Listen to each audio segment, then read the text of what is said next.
ನಮಸ್ಕಾರ. ಯಜುರ್ವೇದದ 40ನೇ ಅಧ್ಯಾಯ 8ನೇ ಮಂತ್ರನ ಹೇಳಿದ್ದೆ. ಸಪರ್ಯಗ ಚುಕ್ರಂ ಅಕಾಯಂ ಔರಣಂ ಅಸ್ನಾವಿರಂ ಶುದ್ಧಂ ಅಪಾಪವಿದ್ಧಂ ಕವಿರ್ಮನೀಷಿ ಪರಿಭೂಹು ಸ್ವಯಂಭೂಹು ಯಾಥಾ ತಥ್ಯತೋ ಅರ್ಥಾನ್ ವ್ಯದಧಾತ್ ಶಾಶ್ವತೀಭ್ಯ ಸಮಾಭ್ಯ. ಇದ್ರದ್ದು ಮೊದಲೇ ಲೈನ ನಾನು ಅರ್ಥನ ಹೇಳಿದ್ದೆ. ಶುದ್ಧಂ ಅಪಾಪವಿದ್ಧಂವರೆಗೂ ಹೇಳಿದ್ದೆ. ಪಾಪ ಯಾವುದು ಪುಣ್ಯ ಯಾವುದು ಅಂತ ಕೂಡ ವಿವರಿಸಿದ್ದೆ. ಈಗ ಮುಂದಿನ ಲೈನಲ್ಲಿ ಕವಿಹಿ ಅಂತ, ಕವಿರ್ ಮನೀಷಿ ಅಂತ ಇದೆಯಲ್ಲ, ಅದ್ರದ್ದು ವಿಸರ್ಗ ಹೋಗಿ ಒಟ್ಟಿಗೆ ಹೇಳುವಾಗ ಅದು ವಿಸರ್ಗ ಇರೋದು ಕವಿರ್ ಅಂತ ಆಗುತ್ತೆ. ಅದು ಆಕ್ಚುಲಿ ಕವಿಹಿ ಮನೀಷಿ ಅಂತ ಬಿಡಿಸಿ ಹೇಳಿದಾಗ ಬರುತ್ತೆ. ಕವಿಹಿ ಅಂದ್ರೆ ಒಳ್ಳೆ ವಿಷಯಗಳ ಉಪದೇಶವನ್ನ, ಅಂದ್ರೆ ಶಬ್ದ ರೂಪವಾಗಿ, ಒಂದು ಸೌಂಡ್ ರೂಪವಾಗಿ ಅದರ ಉಪದೇಶಗಳನ್ನ ನಮಗೆ ತಿಳಿಸ್ಕೊಟ್ಟಿದ್ದಾನೆ ಆ ಭಗವಂತ. ಅದಕ್ಕಾಗಿ ಅವನನ್ನು ಕೂಡ ನಾವು ಕವಿ ಅಂತಾನೆ ಕರಿತೀವಿ. ಇನ್ನೂ ಒಂದು, ಈ ಎಲ್ಲ ಸೃಷ್ಟಿಯ ರಚನೆಗೆ ಕಾರಣವಾಗಿರೋನು ಕವಿ. ಕವಿಯನ್ನ ನಾವು ರಚನಾಕಾರರು ಅಂತ ಕೂಡ ಕರೆಯೋದ್ರಿಂದ ಆ ಭಗವತ್ ಶಕ್ತಿ ಕೂಡ ಕವಿನೇ ಆಗತ್ತೆ. ಕವಿ ಅನ್ನೋ ಪದ ಹೂ ಶಬ್ದನೆ ಅನ್ನೋ ಮೂಲ ಧಾತುವಿನಿಂದ ಬರುತ್ತೆ. ಯೂಸರ್ ಮ್ಯಾನ್ಯಲ್ ಅಂತ ಏನು ಹೇಳಿದ್ನಲ್ಲ ನಾನು, ನಮ್ಮ ಎಲ್ಲ ಮನುಷ್ಯ ಜೀವನಕ್ಕೆ ಯೂಸರ್ ಮ್ಯಾನ್ಯಲ್ಸ್ ತರ ಈ ವೇದಗಳು ಅಂತ ಹೇಳಿದ್ದೆ. ಈ ವೇದಗಳನ್ನ ನಮಗೆ ಕೊಟ್ಟಿರೋ ಅಂಥ ಕವಿ ಆ ಭಗವತ್ ಶಕ್ತಿ, ಅದಕ್ಕೆ ಕವಿಹಿ. ಮನೀಷಿ ಅಂದ್ರೆ ಆ ಭಗವಂತನ ಇಚ್ಛೆ. ಅವನು ಶುದ್ಧ ಮತ್ತು ಅಪಾಪವಿದ್ಧ ಅಂತ ಹೇಳಿದೆ. ದ ಪ್ಯೂರೆಸ್ಟ್, ಹಾಗೂ ಯಾವುದೇ ಪಾಪಗಳಿಂದ ಸ್ಪರ್ಶಿಸಲ್ಪಟ್ಟಿರೋನಲ್ಲ ಅಂತ.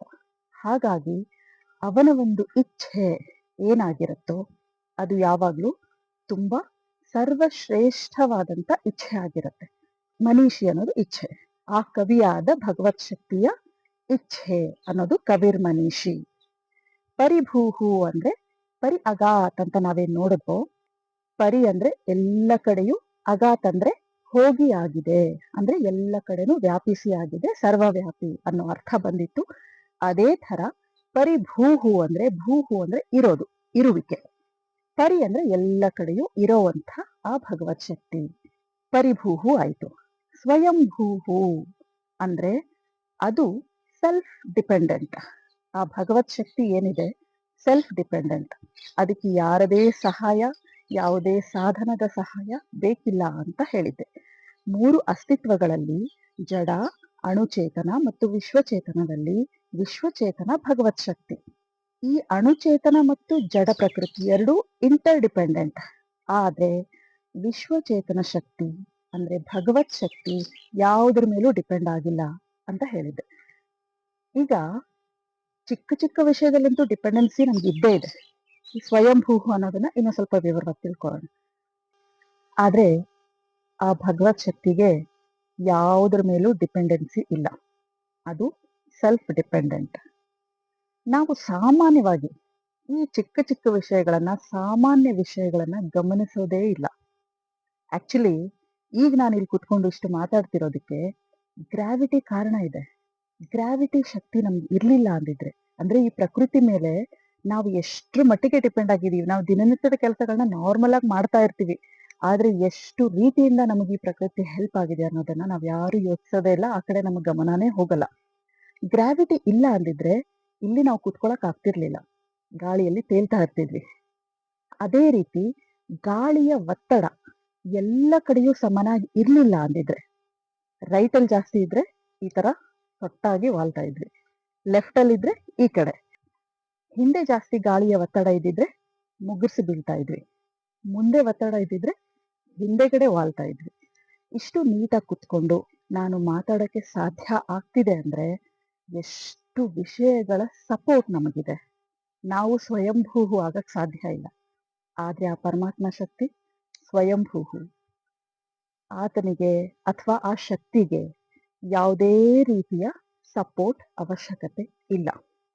ನಾನು ಮಾತಾಡಿದ ಶಬ್ದ ನಿಮ್ಮೊಳಗೆ ತಲುಪ್ತಾ ಇದೆ ಅಂದ್ರೂ ಕೂಡ ಇದು ಒಂದು ಮಾಧ್ಯಮದಿಂದ ನಿಮ್ಮವರೆಗೂ ತಲುಪ್ತಾ ಇದೆ. ನಾರ್ಮಲ್ ಆಗಿ ನಾನಿಲ್ಲಿ ಮಾತಾಡೋದು ಇಲ್ಲಿ ಎಲ್ರಿಗೂ ಕೇಳಿಸ್ಬೇಕು ಅಂದ್ರೆ ಕೂಡ ಗಾಳಿ ಇರೋದ್ರಿಂದ ಸಾಧ್ಯ ಆಗ್ತಾ ಇದೆ. ಈಗ ಮೂನ್ ಮೇಲೆ ಗಾಳಿ ಇಲ್ಲದೆ ಇರೋದ್ರಿಂದ ಅಲ್ಲಿ ಯಾವುದೇ ಶಬ್ದ ಇಲ್ಲ. ಶಬ್ದ ಇನ್ನೊಬ್ರಿಗೆ ತಲುಪಬೇಕು ಅಂದ್ರೆ, ಶಬ್ದ ಸೃಷ್ಟಿ ಆಗ್ಬೇಕಂದ್ರೂ ಕೂಡ ಗಾಳಿಯ ಅವಶ್ಯಕತೆ ಇದೆ. ಸಾಮಾನ್ಯವಾಗಿ ನಾವೆಷ್ಟು ದಿನನಿತ್ಯದ ಈ ಕೆಲಸಗಳನ್ನು ಮಾಡುವಾಗ ಇದೆಲ್ಲ ಯೋಚನೆ ಮಾಡ್ತೀವ? ಎಷ್ಟು ಈಸಿಯಾಗಿ ಸುಲಭವಾಗಿ ಮಾಡ್ಕೊಂಡು ಹೋಗ್ತೀವಿ.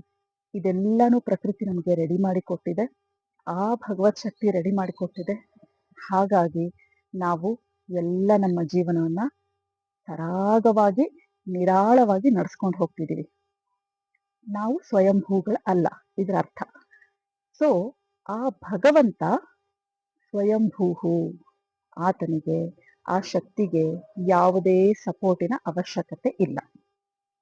ಪರಿಭೂಹು ಸ್ವಯಂಭೂಹು, ಸರ್ವವ್ಯಾಪಿ ಮತ್ತು ಸೆಲ್ಫ್ ಡಿಪೆಂಡೆಂಟ್ ಅಂತ.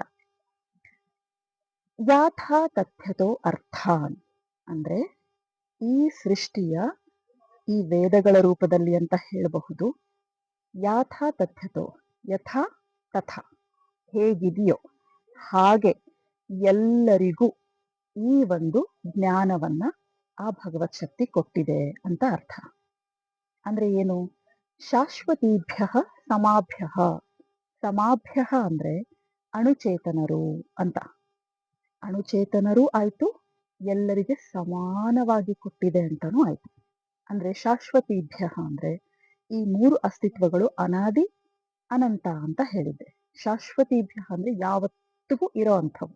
ಅಣುಚೇತನರಿಗೆ ಸಾವಿಲ್ಲ.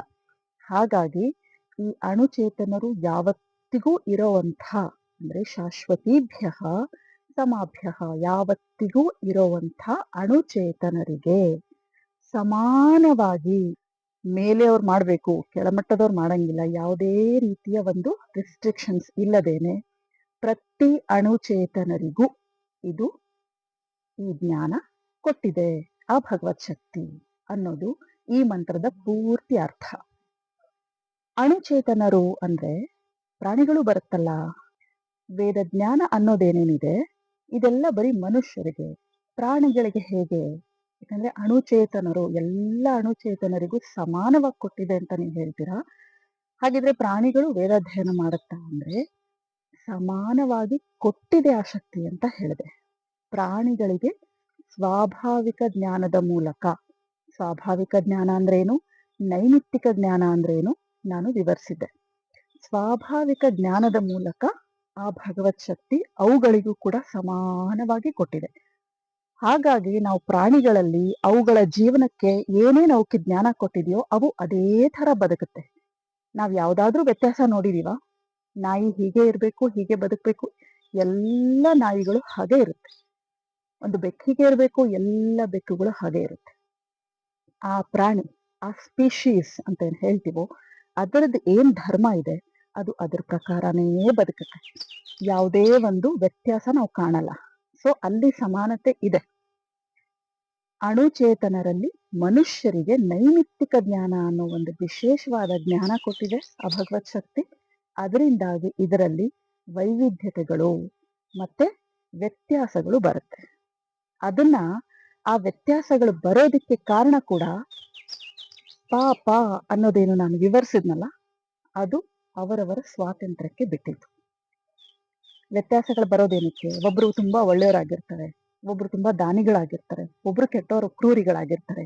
ಯಾಕೆ ಅಂದ್ರೆ ಅವರ ಆತ್ಮಬಲವನ್ನ ಹೆಚ್ಚಿಸಿಕೊಳ್ಳಬೇಕಾದ ಕರ್ತವ್ಯ ಅವರದಾಗಿರುತ್ತೆ. ಆ ಒಂದು ಕರ್ತವ್ಯನ ಅವರು ಸರಿಯಾಗಿ ಮಾಡದೇ ಇದ್ರೆ, ಇಷ್ಟ ಬಂದ ಹಾಗೆ ಬದುಕುವಂಥ ಒಂದು ಸ್ವಾತಂತ್ರ್ಯನ ಅವರು ಚೂಸ್ ಮಾಡ್ಕೊಂಡ್ರೆ, ಆ ಒಂದು ದಾರಿಯನ್ನ ಆರಿಸ್ಕೊಂಡ್ರೆ, ಆ ದಾರಿಯಲ್ಲಿ ಹೋಗೋ ಸ್ವಾತಂತ್ರ್ಯ ಅವ್ರಿಗಿದೆ. ಯಾಕೆ ಅಂದ್ರೆ ಪ್ರತಿಯೊಂದನ್ನು ಯಾಕೆ, ಏನು, ಎತ್ತ, ಎಲ್ಲಿ ಅಂತ ಕೇಳೋ ನೈಮಿತ್ತಿಕ ಜ್ಞಾನ ಅವ್ರಿಗಿರೋದ್ರಿಂದ ಅದನ್ನ ಯಾವ ದಾರಿಯಲ್ಲಿ ಬಳಸ್ಬೇಕು, ಒಳ್ಳೆ ದಾರಿಯಲ್ಲಿ ನಾವು ಹೋಗ್ಬೇಕಾ ಅಥವಾ ಕೆಟ್ಟ ದಾರಿಯಲ್ಲಿ ನಾವು ಹೋಗ್ಬೇಕಾ ಅನ್ನೋದು ಅವ್ರಿಗೆ ಬಿಟ್ಟಿದೆ. ಆ ಒಂದು ವಿಶೇಷ ಸವಲತ್ತು ಅಂತ ನಾನೇನ್ ಹೇಳಿದ್ದೆ, ಅದು ಸಿಕ್ಕಿರೋದನ್ನ ನಾವು ಹೇಗೆ ಬಳಸ್ಕೋಬೇಕು ಅನ್ನೋದ್ರ ಮೇಲೆ ಡಿಪೆಂಡ್ ಆಗುತ್ತೆ.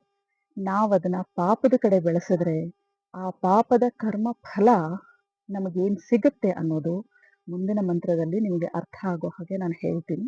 ಈ ವಿಷಯನೇ ಮುಂದಿನ ಮಂತ್ರದಲ್ಲಿ ಬರುತ್ತೆ. ಅದು ಅಲ್ಲದೆ ನಾವದನ್ನ ಪುಣ್ಯದ ಕಡೆ ಎಳ್ಕೊಂಡು ಹೋಗೋ ಶಕ್ತಿ, ಸಾಮರ್ಥ್ಯ, ಅವಕಾಶ ಖಂಡಿತ ಪ್ರತಿಯೊಬ್ಬ ಮನುಷ್ಯನಿಗೂ ಇದೆ. ಆದ್ರೆ ಏನು ಮಾಡಬೇಕು ಏನು ಮಾಡಬಾರ್ದು ಅನ್ನೋ ಸ್ವಾತಂತ್ರ್ಯ ಕೂಡ ಇದೆ.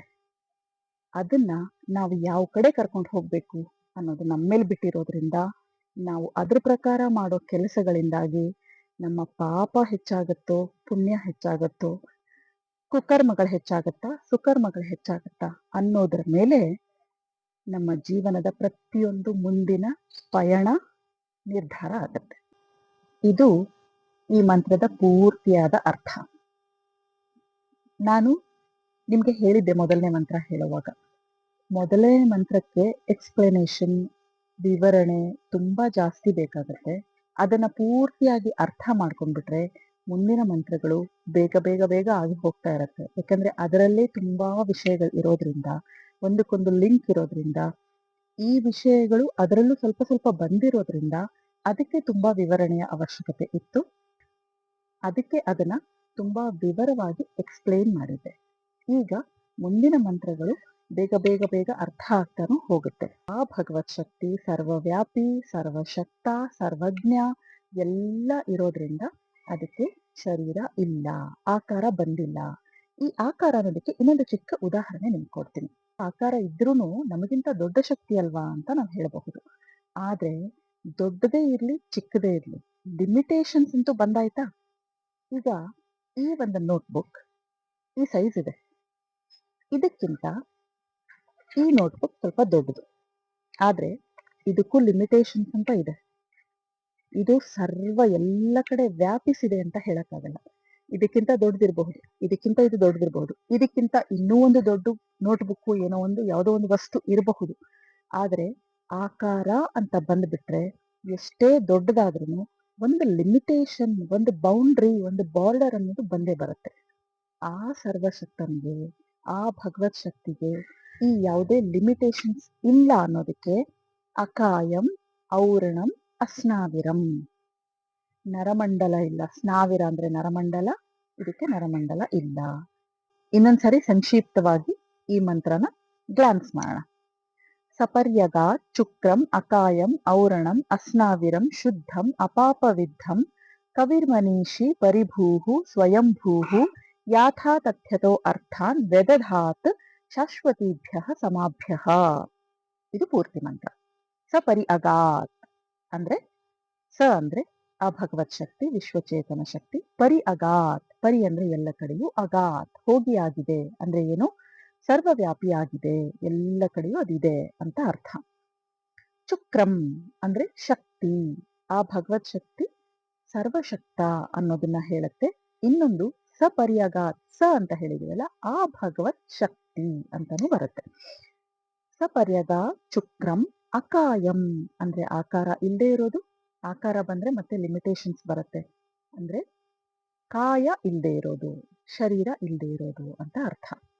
ಶರೀರಾನೇ ಇಲ್ಲ ಅಂದಮೇಲೆ ವ್ರಣಗಳು ಅಂದ್ರೆ ನವದ್ವಾರಗಳು, ಹೋಲ್ಸ್ ಅಂತ, ಓಪನಿಂಗ್ಸ್ ಅಂತ, ಹುಣ್ಣುಗಳು ಅಂತ ಹೇಳಬಹುದು. ವ್ರಣಗಳಂದ್ರೆ ಹುಣ್ಣುಗಳು. ಔರಣಂ ಅಂದ್ರೆ ಅದ್ಯಾವುದು ಇಲ್ಲದೆ ಇರೋದು, ಯಾವುದೇ ಓಪನಿಂಗ್ಸ್ ಆಗ್ಲಿ, ದ್ವಾರಗಳಾಗ್ಲಿ, ಯಾವುದೇ ಹುಣ್ಣುಗಳಾಗ್ಲಿ, ಹೋಲ್ಸ್ ಆಗ್ಲಿ ಇಲ್ಲದೆ ಇರೋದು. ಶರೀರಾನೇ ಇಲ್ಲ ಅಂದಮೇಲೆ ಹೋಲ್ಸ್ ಎಲ್ಲಿಂದ ಬರುತ್ತೆ? ಹಾಗೆ ಶರೀರ ಹೋಲ್ಸು ಇಲ್ಲವೇ ಇಲ್ಲ ಅಂದಮೇಲೆ ನರಮಂಡಲ ಎಲ್ಲಿಂದ ಬರುತ್ತೆ? ನರಮಂಡಲ ಇಲ್ಲ ಅನ್ನೋದಕ್ಕೆ ಅಸ್ನಾವಿರಂ ಅಂದ್ರೆ ಇದು ಆ ಭಗವತ್ ಶಕ್ತಿ ನಿರಾಕಾರ, ಅದಕ್ಕೆ ಯಾವುದೇ ಆಕಾರ ಇಲ್ಲ, ಶರೀರ ಇಲ್ಲ. ಅದು ಶರೀರ ಬಂದ್ಬಿಟ್ರೆ ಲಿಮಿಟೇಷನ್ಸ್ ಬಂದ್ಬಿಡತ್ತೆ ಅನ್ನೋದನ್ನ ಪದೇ ಪದೇ ಪದೇ ದೃಢೀಕರಿಸೋದಕ್ಕೆ, ಅಂದ್ರೆ ಆ ಭಗವತ್ ಶಕ್ತಿ ಹೇಗಿರಬಹುದು ಅನ್ನೋದು ನಮ್ಮ ಊಹೆಗೆ ಸಿಗಬೇಕು. ಅದು ಸರ್ವಶಕ್ತ, ಸರ್ವವ್ಯಾಪಿ, ಸರ್ವಜ್ಞ ಆಗಿರ್ಬೇಕು ಅಂದ್ರೆ ಅದಕ್ಕೆ ಲಿಮಿಟೇಷನ್ಸ್ ಬಂದ್ಬಿಡತ್ತೆ.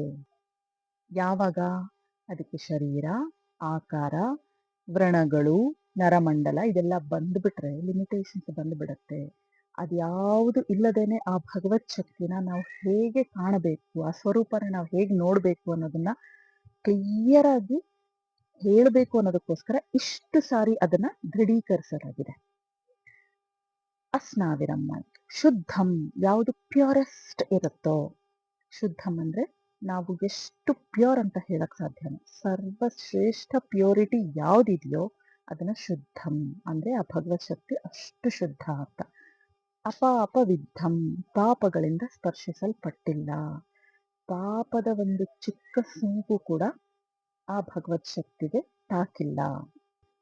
ಕವಿಹಿ ಅಂದ್ರೆ ಪೋಯೆಟ್ ಅನ್ನೋ ಅರ್ಥದಲ್ಲಿ ನಾವು ಸಾಮಾನ್ಯವಾಗಿ ನೋಡ್ತೀವಿ. ಆ ಭಗವತ್ ಶಕ್ತಿನೂ ಒಂದು ಪೋಯೆಟ್ ಕೂಡ ಹೌದು. ಯಾಕೆ ಅಂದ್ರೆ ಪೋಯೆಟ್ ಅನ್ನೋ ರಚನಾಕಾರ ಅಂತ ನಾವು ಹೇಳ್ತೀವಿ. ಒಂದು ಕವನವನ್ನು ಕವಿತೆಯನ್ನು ರಚನೆ ಮಾಡ್ತಾನೆ. ಆ ರಚನಾಕಾರ ಈ ಭಗವತ್ ಶಕ್ತಿಯೂ ಕೂಡ ಇಡೀ ಸೃಷ್ಟಿಯನ್ನ ರಚಿಸಿರೋದ್ರಿಂದ ಅವನನ್ನು ಕವಿಹಿ ಅಂತಾನೂ ಹೇಳಬಹುದು. ಕು ಶಬ್ದನೆ ಅನ್ನೋ ಮೂಲ ಧಾತುವಿನಿಂದ ಈ ಒಂದು ಶಬ್ದ ಕವಿಹಿ ಅನ್ನೋ ಶಬ್ದ ಬರೋದ್ರಿಂದ ಆ ಭಗವತ್ ಶಕ್ತಿ ನಮಗೆ ವೇದಗಳ ಮೂಲಕ ಈ ಸೃಷ್ಟಿಯ ಪ್ರತಿಯೊಂದು ನಿಯಮಗಳನ್ನು, ಪ್ರತಿಯೊಂದು ಮಾರ್ಗದರ್ಶನವನ್ನು ವೇದಗಳ ಮೂಲಕ ನಮಗೆ ಹೇಳಿಕೊಟ್ಟಿರೋದ್ರಿಂದ, ಕು ಶಬ್ದನೆ ಅಂದ್ರೆ ಆ ಒಂದು ಉಪದೇಶ, ಸದುಪದೇಶ ಅಂತ ಹೇಳಬಹುದು. ಆ ಭಗವತ್ ಶಕ್ತಿ ಕೊಟ್ಟಿರೋ ಕವನ ಅಂದ್ರೆ ನಮಗೆ ಸದುಪದೇಶಗಳು. ಈ ಸದುಪದೇಶಗಳನ್ನ ವೇದಗಳ ಮೂಲಕ ಪ್ರತಿಯೊಂದು ಸೃಷ್ಟಿಯ ನಿಯಮವನ್ನ ನಮಗೆ ಕೊಟ್ಟಿರೋದ್ರಿಂದ ಅವನನ್ನು ಕೂಡ ಕವಿಹಿ ಅಂತ ಹೇಳ್ತೀವಿ. ಮನೀಷಿ ಅಂದ್ರೆ ಆ ಭಗವತ್ ಶಕ್ತಿಯ ಒಂದು ಇಚ್ಛೆ. ಅಂದ್ರೆ ಪಾಪಗಳಿಂದ ಸ್ಪರ್ಶಿಸಲ್ಪಡದೇ ಇರುವಂಥ ಪ್ಯೂರೆಸ್ಟ್, ಸರ್ವಶ್ರೇಷ್ಠ ಪ್ಯೂರ್ ಆಗಿರುವಂಥ ಆ ಭಗವತ್ ಶಕ್ತಿಯ ಒಂದು ಇಚ್ಛೆ ಎಷ್ಟು ಶ್ರೇಷ್ಠವಾಗಿರಬಹುದು. ಅದು ಕೂಡ ಒಂದು ಸರ್ವಶ್ರೇಷ್ಠ ಇಚ್ಛೆ ಆಗಿರುತ್ತೆ. ಕವಿರ್ ಮನೀಷಿ ಅಂದ್ರೆ ಆ ಕವಿಯ ಒಂದು ಇಚ್ಛೆ. ಮನೀಷಿ ಅಂದ್ರೆ ಇಚ್ಛೆ ಅಂತ ಅರ್ಥ. ಪರಿಭೂಹು ಅಂದ್ರೆ ಪರಿ ಅಗಾತ್ ಅಂತ ಏನ್ ಹೇಳಿದ್ವು ಅದೇ ಅರ್ಥ. ಪರಿ ಅಗಾತ್ ಅಂದ್ರೆ ಎಲ್ಲ ಕಡೆಯೂ ಹೋಗಿ ಆಗಿದೆ. ಪರಿಭೂಹು ಅಂದ್ರೆ ಎಲ್ಲ ಕಡೆಯೂ ಇರುವಂಥದ್ದು. ಭೂಹು ಅಂದ್ರೆ ಇರುವಂಥದ್ದು, ಪರಿ ಅಂದ್ರೆ ಎಲ್ಲ ಕಡೆಯೂ ಇರುವಂಥ ಶಕ್ತಿ. ಅದು ಅಂದ್ರೆ ಏನು? ಸರ್ವವ್ಯಾಪಿ ಅಂತ. ಅದೇ ರೀತಿ ಸ್ವಯಂಭೂಹು ಅಂದ್ರೆ ಸೆಲ್ಫ್ ಡಿಪೆಂಡೆಂಟ್. ಯಾವುದೇ ಒಂದು ಇನ್ನೊಂದು ಶಕ್ತಿಯ ಮೇಲೆ, ಇನ್ನೊಂದು ಸಾಧನದ ಮೇಲೆ ಡಿಪೆಂಡ್ ಆಗದೇ ಇರುವಂಥ ಒಂದು ಶಕ್ತಿ. ನಾವು ಸ್ವಯಂಭೂಗಳಲ್ಲ, ನಾವು ಪ್ರತಿಯೊಂದರ ಮೇಲೂ ಡಿಪೆಂಡ್ ಆಗಿದ್ದೀವಿ. ಈಗ ನಾವು ಇಲ್ಲಿ ಆರಾಮಾಗಿ ಕೂತ್ಕೊಂಡು ಮಾತಾಡ್ತಿರೋದಕ್ಕೂ ಕೂಡ ಪ್ರಕೃತಿಯ ಎಷ್ಟೋ ನಿಯಮಗಳು, ಎಷ್ಟೋ ವಿಷಯಗಳು ನಮಗೆ ಸಪೋರ್ಟ್ ಆಗಿವೆ. ನಾವು ಡಿಪೆಂಡ್ ಆಗಿದ್ದೀವಿ. ಆದ್ರೆ ಯಾವುದೇ ಸಪೋರ್ಟ್ ಆ ಭಗವತ್ ಶಕ್ತಿಗೆ ಬೇಡ ಅನ್ನೋದಕ್ಕೆ ಸ್ವಯಂಭೂಹು. ಅದು ಅದಷ್ಟಕ್ಕೆ ಅದೇ ಇರುವಂಥದ್ದು. ಯಾಥಾ ತಥ್ಯತೋ ಅರ್ಥಾನ್ ವ್ಯದಧಾತ್ ಶಾಶ್ವತೀಭ್ಯ ಸಮಾಭ್ಯ. ಯಾಥಾ ತಥ್ಯತೋ ಈ ಸೃಷ್ಟಿಯ ನಿಯಮಗಳು ಅಂದ್ರೆ ವೇದಗಳ ರೂಪದಲ್ಲಿ ಹೇಗಿದೆಯೋ ಹಾಗೆ, ಶಾಶ್ವತೀಭ್ಯ ಸಮಾಭ್ಯ ಅಂದ್ರೆ ಶಾಶ್ವತವಾಗಿರುವ, ಸಮಾಭ್ಯ ಅಂದ್ರೆ ಅಣುಚೇತನರಿಗೆ ಒಂದು ಇನ್ನೊಂದು ಸಮನಾಗಿ, ಎಲ್ಲರಿಗೂ ಸಮನಾಗಿ, ಎಲ್ಲ ಈ ಶಾಶ್ವತವಾಗಿರುವಂಥ ಅಂದ್ರೇನು? ಸಾವೇ ಇಲ್ಲ, ಅನಾದಿ ಅನಂತವಾಗಿರುವಂತಹ ಈ ಅಣುಚೇತನರಿಗೆ, ಶಾಶ್ವತವಾಗಿರುವಂತಹ ಅಣುಚೇತನರಿಗೆ ಹೇಗಿದೆಯೋ ಹಾಗೆ ಆ ಒಂದು ಜ್ಞಾನವನ್ನ ತಿಳಿಸಿಕೊಟ್ಟಿರುವಂಥದ್ದು. ವ್ಯದಧಾತ್ ಅಂದ್ರೆ ಕೊಟ್ಟಿರುವಂಥದ್ದು, ತಿಳಿಸಿಕೊಟ್ಟಿರುವಂತಹ. ವ್ಯದಧಾತ್ ಅಂದ್ರೆ ತಿಳಿಸಿಕೊಟ್ಟಿರೋದು. ಯಾಥಾ ತಥ್ಯತೋ ಅರ್ಥಾನ್ ಆ ನಿಯಮಗಳು, ಆ ವೇದ ಜ್ಞಾನ, ಆ ಒಂದು ಜ್ಞಾನವನ್ನ ಹೇಗಿದೆಯೋ ಹಾಗೆ ಅದರ ಅರ್ಥವನ್ನ ತಿಳಿಸಿಕೊಟ್ಟಿರುವುದು ಯಾರಿಗೆ? ಶಾಶ್ವತೀಭ್ಯ ಸಮಾಭ್ಯ, ಶಾಶ್ವತವಾಗಿರುವ ಅಣುಚೇತನರಿಗೆ ತಿಳಿಸಿಕೊಟ್ಟಿರುವಂಥ ಜ್ಞಾನ ಅಂತ ಈ ಪೂರ್ತಿ ಮಂತ್ರದ ಸಂಪೂರ್ಣ ಅರ್ಥ. ನೆಕ್ಸ್ಟ್ ಒಂದು ಮಂತ್ರನ ನಾನು ಈಗ ಹೇಳಿರ್ತೀನಿ. ಅರ್ಥನ ಆಸ್ ಯೂಶುವಲ್ ನಾವು ಮುಂದಿನ ಒಂದು ವಿಡಿಯೋದಲ್ಲಿ ನೋಡೋಣ. ಇದು ಅಥರ್ವ ವೇದ 10ನೇ ಅಧ್ಯಾಯ 8ನೇ ಸೂಕ್ತ 27ನೇ ಮಂತ್ರ.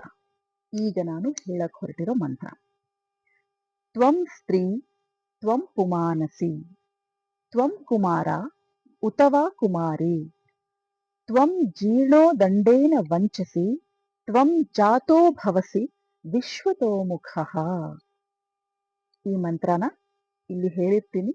ಸಾಧ್ಯ ಆದ್ರೆ ಈ ಮಂತ್ರನ ಅಭ್ಯಾಸ ಮಾಡಿ, ಮಕ್ಕಳಿಗೆ ಅಭ್ಯಾಸ ಮಾಡಿಸಿ, ಇದರ ಅರ್ಥನ ಮುಂದಿನ ಭಾಗದಲ್ಲಿ ನಾನು ನಿಮಗೆ ತಿಳಿಸ್ಕೊಡ್ತೀನಿ. ನಮಸ್ಕಾರ.